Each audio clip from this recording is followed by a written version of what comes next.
Hello, everyone. Welcome to another episode of Community Show. Here we'll have the most amazing community managers from across the globe to join us for a quick and fun conversation. Our next guest is Sofía. Welcome, Sofía. Wouldn't you like to introduce yourself? Absolutely, and thank you for having me. My name is Sofía Rodríguez. I'm Director of Community at Benify. Anything else that you want to share with the audience?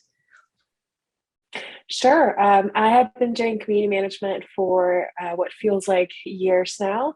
I'm also currently in the board of advisors for Threado, which is an organization for Latinos in the United States to help them in their tech career. And outside of that, I'm just a bit of a geek. I love video games, I love arts and crafts, and I love reading. Amazing. That sounds perfect.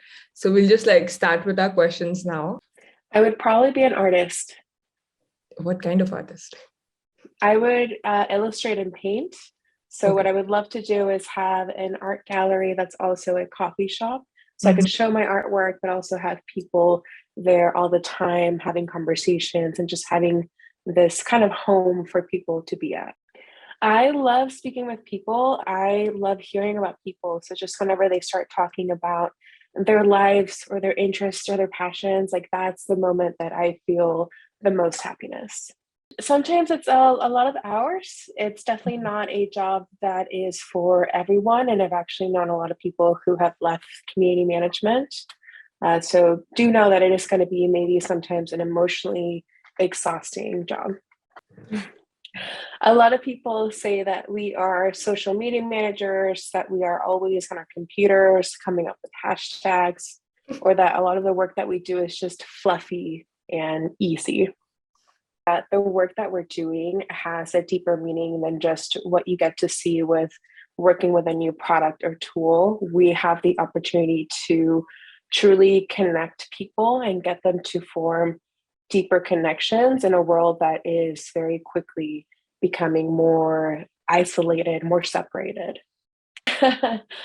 This is a terrible answer because it's usually not a snack. It's actually iced coffee or iced matcha. So it should be healthier. I would love to give a shout out to Jasmine. She is working for Threado, the organization that I mentioned earlier. She just has an absolute passion and dedication for the group, and she's really been stepping up. So shout out to her, and she's doing amazing work. Ooh, good question. It completely depends. I'm very lucky that I live near a beautiful sort of trail, and it's very calm. So sometimes I like to just take a very long walk and just disconnect from a computer or a phone. And sometimes, I'm going to be totally honest, it's just watching a new show. So I listen to a lot of electronic music, whether it's house, techno, psytrance. I love a producer who's called Seven Lions. But sometimes when I'm in a funk, just, a bad mood, like you said, I go back to listening to early 2000s pop. So I'll do Black Eyed Peas, Britney Spears, Shakira, just music that brings me back. Coffee, night events, work from home, neither. Slack.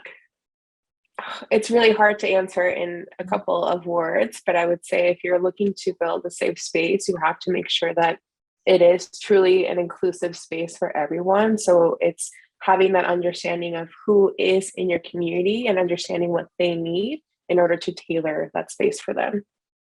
How do you do it in your community? At least try to. So my community is interesting because they are in cybersecurity. So we have one aspect, which is the technical safety, ensuring that their data is safe. But then there's also the human aspect. And a great way to do that is just really simple. It's actually talking to your community members or your customers and asking them out front, what is important to you? What is something that's a priority for you? What makes you feel like this is a place that you want to keep coming back, that is that safe space? Whether that's, when they're first getting started or they have become experts, things are always changing. We are always changing. So even if you spoke to them the first time when they were starting out, things have changed for them. So always keep a pulse on your community members. I wouldn't say I have a mantra, but I do believe that you should always be kind to people, no matter what. Spoken like a true community manager. That's true. Don't be afraid to ask questions or to reach out to people that you might idolize. You might think that they are perhaps too in their career or too popular or too legendary.